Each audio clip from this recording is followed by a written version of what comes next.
The show opens up in a cafe where a middle-aged man is nervously staring at the clock on his phone. As soon as it hits 1:20 p.m., he becomes anxious and starts looking around. Nothing happens for a few seconds, but suddenly, a loud bang is heard across the city, surprising the citizens. Then, 3 supernatural human-like creatures break into the cafe. They are continuously emitting black smoke, and their faces are scary. As everyone starts running in horror, the creatures approach the same man from before and start throwing him around like a rag doll. The man somehow manages to escape, and he runs to the main highway. However, the stubborn creatures are not willing to give up so easily, so they chase him. After an intense pursuit, the monsters finally catch the man and dish out a brutal punishment. After he becomes lifeless, they lay him on the road and perform a ritual which burns him instantly. Now that the man is dead and his soul has been extracted, the 3 creatures disappear into thin air. Monkey see? Monkey, send your ass to hell, yeah. Meanwhile, we are introduced to Jung Jinsu, the chairman of a notorious cult group named The New Truth. He regularly preaches his theories and has gained quite a fan following. One day, he claims that sinister people are bound to be punished by God and sent to hell. He also reveals that whenever a person commits a sin, an angel-like figure will appear and tell them the exact time of their death. The scene then switches to a police station, where a laid-back detective, Kyung-hoon, arrives late at a case briefing. He notices that the entire police department is talking about the 3 creatures. Because the murder happened in broad daylight, many witnesses have recorded the incident. Kyung is taken aback to witness the supernatural beings, and after the meeting is over, he and his partner, Eunpuo, are assigned to investigate the incident. Wasting no time, the 2 detectives arrive at the crime scene and try to find some evidence. In particular, they look for footprints, but don't find any. They also can't find any traces of DNA. Hence, tired of all the dead ends, Kyung decides to ask help from someone who knows a great deal about the creatures. He is none other than the cult leader,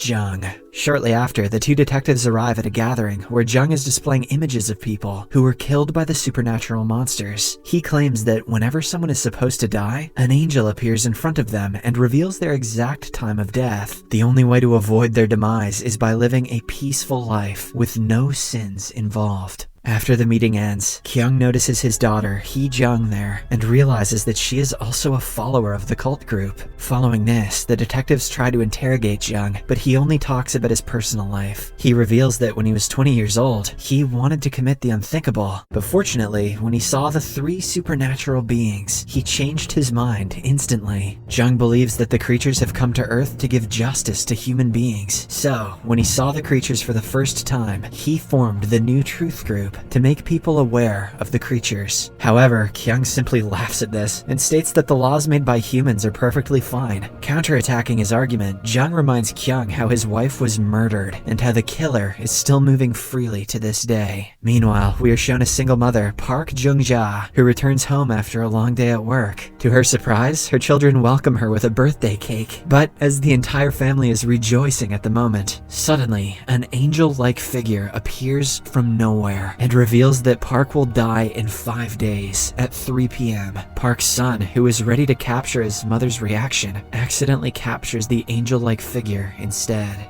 That birthday cake better be delicious. On the other hand, a popular live streamer is shown. He claims to be a member of another faction group known as the Arrowhead. Surprisingly, in this group, all the members are teenagers. They do not care about the law and always beat people up who go against their beliefs. It is also revealed that the Arrowheads are inspired by the ideologies of the New Truth. However, Jung asserts that his group is not associated with the Arrowhead. The following day, the woman from earlier, Park, meets up with Jung and reveals everything about the incident. She also shows the video evidence recorded by her son. After calculating everything, a confident Park gives her an offer. She will be handed 3 billion won, but in exchange, her death will be broadcast live on TV. Realizing that her sons will be alone after she dies, Park agrees to the deal. In the next scene, Jung arrives at Park's house with a check for 3 billion. By this time, several media personnel have already caught wind of this experiment. After the documents are signed, Jung looks around the house and curiously asks Park if she committed a crime to get into this situation. However, Park doesn't answer and simply remains silent. She is then prepared for the live stream, but her identity will be kept secret, fearing that the religious freaks will attack her. The scene then shifts to the Arrowhead live streamer who is preaching the ideologies of the new truth. He also discusses the 3 supernatural creatures which have wreaked havoc across the city. In the middle of the stream, someone anonymously talks about Park and reveals that she is the one who will die after 5 days. To make matters worse, her address is also leaked. Later, it is revealed that the person who shared Park's information with the Arrowhead is none other than Unpio. All this time, he is an officer by day and a Build Arrowhead follower by night. At night, Kyung returns home and searches for his daughter. When he fails to find her, he calls Hee-jung and asks about her whereabouts. The latter lies to her father, saying, "I'm at my friend's." But to everyone's surprise, it is revealed that she is actually at Jung's apartment. After Jung tells her that she can trust him, Hee-jung starts narrating how her mother was murdered. One day, when she was little, her mother sent her to deliver clothes to her father. The little girl easily got distracted, and so her mother decided to go by herself. Unfortunately, on the way, she was killed by a bunch of bad people. In the present, Hee-jung mentions that ever since the incident, she has been unable to forgive herself. Hearing all this, Jung hugs her and assures her that he and his group will catch the murderer and provide justice. Meanwhile, after learning that someone has leaked Park's information on the internet, a lawyer named Hai-jin decides to help. She takes Park's children to safety and sends them away to Canada. Elsewhere, Jung takes Hee-jung to the criminal who murdered her mother. He then provokes her to do something in order to take revenge. Hee-jung does just that and starts beating up the man. In a fit of rage, she even finishes him off. Later, the two incinerate the bodies and pay their respects. Surprisingly, Hee-jung, who has just killed someone, starts smiling. She seems to be proud of what she just did. The next day, the police find the remains of the man in a charred condition, similar to what the supernatural creatures have been doing. This makes the general people believe that whatever the New Truth group were saying is true. Together, the Arrowheads and the members of the New Truth gather outside Park's house and demand she confess her sins before her death. Some of the Arrowheads also barge into the police station and attack them, demanding to release their fellow members. In the next scene, the day of Park's destined death finally arrives. We get to know that the demonstration is not only being broadcast on the internet, but also on major TV channels. A number of VIPs also arrive at the place, wearing masks to hide their identity. Turns out that they have paid a hefty price to watch the demonstration up close. Soon, Park is brought on stage, but she is too scared to speak. She simply waits for her impending doom. When the clock hits 3 p.m., nothing happens for a couple seconds, but suddenly, a loud bang is heard, and the 3 supernatural black creatures emerge through the walls. They quickly attack Park and throw her against the wall. Meanwhile, Kyung, who is witnessing everything, decides to take matters into his own hands. He pulls out a gun and hits one of the monsters with a few shots. However, as expected, it doesn't affect them at all. When Kyung tries getting closer to the creature, it simply punches him away. After a while, the creatures finish off Park and incinerate her. They then leave the scene by jumping and disappearing into thin air. Because of the strange occurrence, all the onlookers become terrified and bow down in respect. They start believing that Jung was right after all. The next morning, Kyung wakes up in a hospital, completely healed from his injuries. When he gets out, he learns that the entire city has become empty as the residents are too scared of committing a sin. He then goes to his office and turns on the TV to watch Jung being interviewed by a news channel. During the interview, Jung reveals that the demonstration was just God's message and that everyone should return to their normal lives righteously. He says, "I plan to look for God's traces until he calls me again."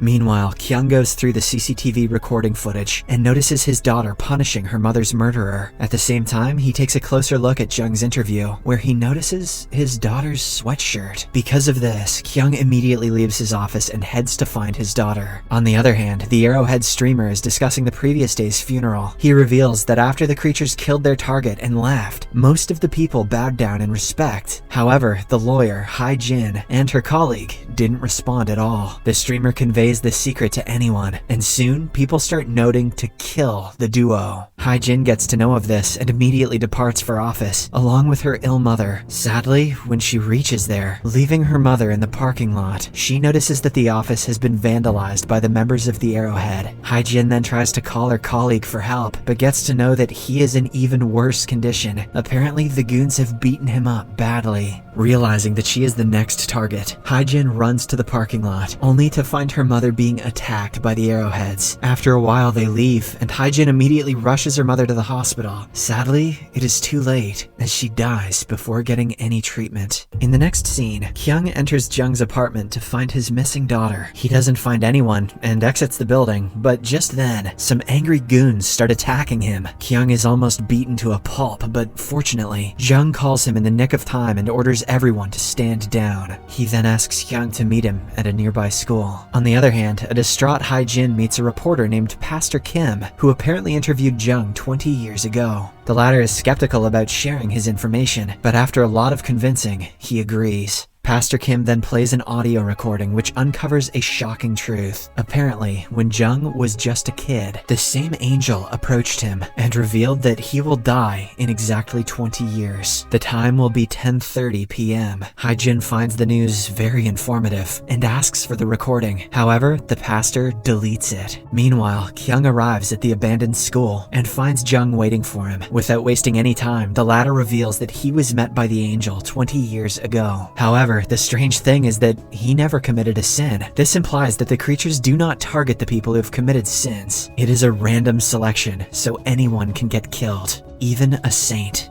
I don't know, I'm sure he stole a Pokemon card or something. Jung further explains that he formed the group The New Truth to spread his message that sinners should be punished. In other words, he instilled fear into the minds of people, and now they have to think twice before doing anything drastic. As the conversation goes on, Jung threatens Kyung to keep his prophecy a secret, or else his group will expose his daughter, Hee-jung's video, in which she murdered a man. At last, before the supernatural creatures arrive and beat him to death, Jung tells Kyung to enjoy his life to the fullest. He also says, "Please take care of my remains." The clock then ticks 10:30 p.m. and the supernatural black monsters arrive there. Just like the previous instances, they throw him around like a rag doll and kill him. And before leaving, they chant some prayers and incinerate him as if nothing has happened. Monkey see, monkey blew yo ass up. Meanwhile, Hae-jin is still with Pastor Kim, trying to find clues on the recent incidents. She keeps asking him for information, but to no avail. Fed up, she decides to leave, but Kim stops her and reveals that Jung asked him to kill her and take his position as chairman. Hearing this, an alarmed Hae-jin somehow manages to escape, but when she reaches outside, she finds the Arrowheads waiting for her. They beat her to a pulp